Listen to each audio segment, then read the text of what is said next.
Sir நம்ம நிறைய பார்த்தீங்கன்னா ஃபேமிலி ஆடியன்ஸ் பற்றி பேசுகிறோம். ஆனால் எல்லாருக்கும் இடைமறை காயா வந்து பார்த்தாங்கன்னா சிரிச்சாங்கன்னா சூட்சமா இல்லறம் தாம்பத்தியம்லேருந்து எல்லா விஷயங்களும் அவ்வளோ கனெக்ட் பண்ணிக்கக்கூடிய படங்களை கொடுத்து கிட்டத்தட்ட பார்த்தீங்கன்னா லைஃப்லேயே ரீச் பண்ணுற அளவுக்கு நம்ம எல்லாருக்கும் ஹியூமரஸ் டச்சோட கொடுக்கக்கூடிய வெட்டரன் டிரெக்டர், எல்லாருக்கும் ரொம்ப பிடிச்ச வண்டர்ஃபுல் ஸ்க்ரீன் பிளே ரைட்டர்ஸ் அசோசியேஷனின் தலைவர் திரு இயக்குனர் கே பாக்யராஜ் சார் அவர்களை பணிவன்புடன் கிடைப்படுகிறேன். எல்லாத்துக்கும் என்னுடைய பணிவான வணக்கம். அவருடைய 25வது வருடம் அதுக்கு தேசிய படத்தினுடைய விழா நடந்துட்டு ஏழில் அவரோட முதல் திரைப்படம் சந்தர்ப்பம் கொடுத்த சௌத்ரி சாருக்கு மனமார்ந்த நன்றியை போது தெரிவிச்சுக்கணும். ஏன்னா அவர் நிறைய பெருத்தங்கமான நிறைய டெக்னீஷியன்ஸ் வந்து டேரக்டர்ஸ் குறிப்பாக வந்து நிறைய பேர் சொல்லியிருக்காரு. அடுத்தபடியாக இப்போ இவ்வளோ சிறப்பாக இந்த 25வது வருடம் இந்த தயாரிப்பாளர் ரவிச்சந்திரன் அவர்களுக்கும் என்னுடைய நன்றியை தெரிவிச்சுக்கிறேன். எழில் அவர்களை பற்றி எனக்கு அதிகமாக தெரியாது, அதுதான் உண்மை. என்னன்னா அவர் படங்களை தெரிஞ்ச அளவுக்கு அவரோட நான் பழகிறதுக்கான வாய்ப்பு கிடைக்கல. ஆனால் ஒவ்வொருத்தரும் சொல்லும்போது அதை மட்டும் கேட்டுக்குவாங்க. அவர் படங்கள் அதுதான் எனக்கு வந்து மிஸ் பண்ணால் படங்கள் வந்து நான் பார்த்துருக்கேன். அவர் வந்து படங்களில் வந்து மெயினாக வந்து அந்த ஹியூமர் அந்த டச்சை மிஸ் பண்ணாமல் ஒவ்வொரு படத்துலையும் அது இருக்கிற மாதிரி பார்த்துக்குவார். அதுதான் அவருடைய பெரிய பலம் அப்படின்னு நான் நினைக்கிறேன். இப்போ அவர் படத்தில் மட்டும் ஹியூமர் இல்லை. நான் ஒரு ஃபங்க்ஷனுக்கு வரும்போதே ஹியூமராக இருந்தேன். என்னென்ன புறப்பட்டேன், முதல்ல இன்னைக்கு வெளியூருக்கு தான் இருந்தேன். அப்புறம் இன்னைக்கு வெளியூர் போகிற கேன்சல் ஆச்சு. அதுக்கப்புறம் காலையில் கேட்டேன், இன்னைக்கு நான் வந்துடுறேன் அப்படின்னேன். புறப்படுற நேரத்தில் என்னுடைய மனைவி பொன்மாணிக்கு வந்து வந்தார். வந்தோடனே பொறுப்பைக்கெல்லாம் அமைச்சர் வந்தார் நம்ம மனைவி அப்படின்னு கரெக்டாக வந்துருக்கேன் அப்படின்னு சொல்லிட்டு அவர் வந்து ஏதோ ஒரு இடம் சொன்னார். இல்லையே இங்கே தானே அப்படின்னு சொல்லிட்டு நாங்கள் இல்லை தெளிவாக வந்து வேற ஒரு இடத்த சொன்னார். அப்புறம் என்ன மனைவி கொஞ்சம் கரெக்டாக இது பண்ணி இல்லை எனக்கு பிஆர்ஓ ஜான்சன் கரெக்டாக அனுப்பிச்சிட்டார் சார், நான் கையிலே வச்சுக்கிட்டேன் 4th ஃப்ளோர் அப்படின்னாரு. என்னடா அப்படின்னு சொல்லி கன்ஃபியூஸ் ஆகிடு அப்படின்னு சொல்லிட்டு அப்புறம் எதுக்கும் இன்னொரு செக் பண்ணுங்க அப்படின்னேன்.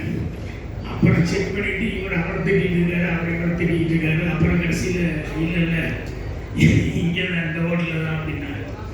அப்புறம் வந்ததுக்கப்புறம் பார்த்தா நான் நேராக அப்படியே போயிட்டேன். அப்புறம் அங்கேருந்து ஒரு ஆள் வந்து பிடிச்சி வந்து இங்கே இல்லை சார் ஃபங்க்ஷன் அங்கே நடக்குது அப்படின்னு சொல்லி கொடுத்துருந்தேன். ஸோ அவர் சம்மந்தப்பட்டது எல்லாமே ஹியூமராக அவர் அப்படின்னா அவருடைய படங்களில் அந்த ஹியூமர்கள் தான் எப்போ பேசப்படும். அது எனக்கு ரொம்ப பிடித்தமான விஷயம். அப்புறம் அவரை பற்றி சொல்லும்போது எல்லாருன்னா ஒரு கேரக்டர் வந்து ஈஸியாகவே வெளியில் கூட அல்லது பழகினா கூட எப்போ இவ்வளோ ஹீரோக்கள் கூட படம் பண்ணாரோ அதுலேயே வந்து எந்தளவு தன்மையாக படம்னா இத்தனை ஹீரோக்கிட்டையும் காட்சி வாங்கி படம் பண்ண முடியும் அப்படிங்கிறது வந்து ஈஸியாக நம்ம வந்து ஃபாலோ பண்ணிக்கலாம். ஸோ அவ்வளோ ஹீரோக்கள்கிட்ட வந்து அவ்வளோ தூரம் வந்து அவர் சித்தராசன் கூட சொல்லிட்டு இருந்த திறமைகள் அப்படிங்கிறத விட அந்த பழகிற தன்மை அந்த கேரக்டர் அப்படிங்கிறது வந்து ரொம்ப இம்பார்ட்டண்ட். ஸோ அவருடைய அந்த குணாதிசயம் வந்து ரொம்ப பாராட்டப்பட வேண்டிய ஒரு குணாதிசயம்.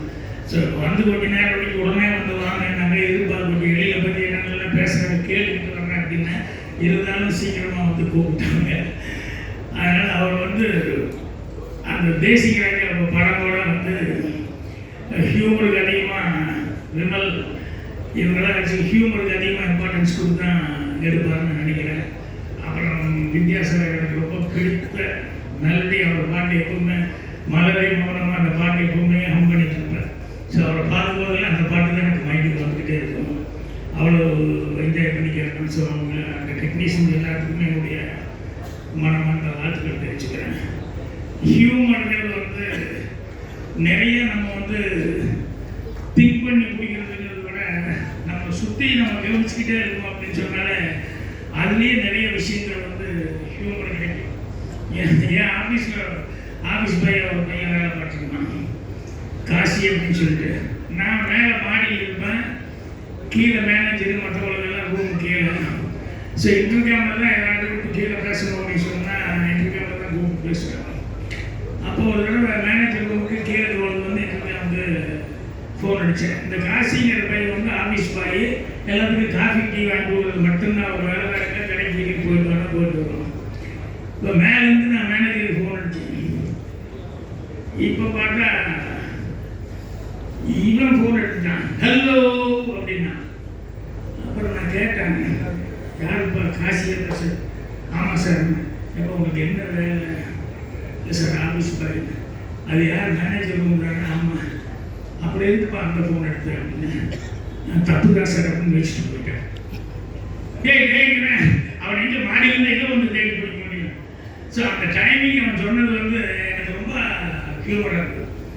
அது மாதிரி ஹியூமரை நம்ம வந்து வெளியே வந்து சினிமாவில் கூட நிறைய ஹியூமரை சில நேரங்களில் இந்த கிழக்கு பூண்டை படுறப்போ எல்லாம் ரிஹர்சல் பார்த்துட்டு இருக்கிறோம். இந்த நாளைக்கு பூவரசம்பூ பாட்டுக்கு அந்த தூது போகிற ரயிலேன்னு லைன் வரும்போது அந்த லைனை அப்படியே பின்னால் பேக்ரவுண்டில் வந்து ட்ரெயின் தான் நல்லா இருக்கும் அப்படின்னு சொல்லி மேட்டுப்பாளையம் வந்து ட்ரெயின் வர ரயில்வே ட்ராக் வரலாம் எல்லாமே பர்மிஷன் எல்லாம் கொடுத்து எல்லாம் வாங்குறதுலாம் நிறைய பணம் இருக்கணும். அதோட ட்ரெயின் அப்படி போகும்போது இப்படி ராலியாக வந்து ஒரு சின்ன மூமெண்ட் கொடுத்து சொல்லி பேக்ரவுண்டில் போகிற மாதிரி எடுத்துக்கலாம் அப்படின்னு சொல்லிட்டு 4:30 மணிக்கு நம்ம ட்ரெயின் வரும்னு சொல்லிட்டு 2:30 மணிக்கு சாப்பிட்டு 2:30 மணி 3 மணிலேருந்து பாவம் அந்த பொண்ணு புதுசுங்கிறதுனால அந்த நேரத்தில் ராலியாக புதுசுங்கிறதுனால கொஞ்ச நேரம் கேட்ப ஒரு ரிகல்சர் அப்படின்னா உடனே நாங்கள் போடுவாங்க, ரிகல்சர் பார்ப்பாங்க. தூது ரயிலே டான்ஸ் ஆகிட்டே இருக்கும். ஒரு 5 நிமிஷம் 10 நிமிஷம் ட்ரெயின் வர வரைக்கும் பண்ணிக்கிட்டே இருந்தாங்க.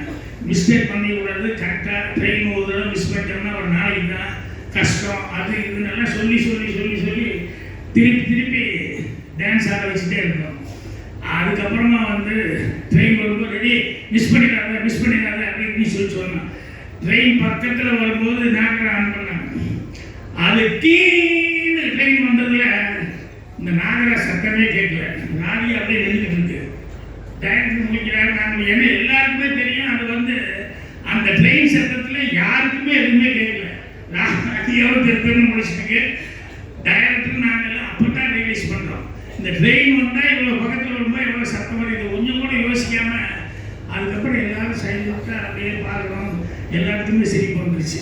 என்னென்ன இன்றைக்கி அவ்வளோதான், ஒன்றும் பண்ண முடியாது. அப்புறம் அடுத்த நாள் வந்து வேறு எங்கேயோ தூரம் ஒரு இடத்துல வச்சுக்கிட்டு அந்த ட்ரெயின் எங்கேயோ லாங் ஷாட்டில் வர்ற மாதிரி கம்போஸ் பண்ணி இருக்கிற மாதிரி. ஸோ அதனால் ஹியூமருங்கிறது வந்து நம்ம நிறைய விஷயங்கள் நம்ம சுற்றி நம்ம கவனிச்சுட்டே இருந்தாலே நமக்கு நிறைய ஹியூமர் கிடைக்கும். ஸோ எழில் படங்களில் வந்து நிறைய அந்த இவருடைய அந்த ஹியூமர் நினைச்சு ரசிக்கிற அளவுக்கு எப்போ பார்த்தாலும் ரசிக்கிற அளவுக்கு நம்ம ஃபோன் பண்ணி செந்தில் அந்த வாழை காமெடி மாதிரி அது எப்போ பார்த்தாலும் திருப்பி ரசிக்கிற அளவுக்கு இருக்கும்.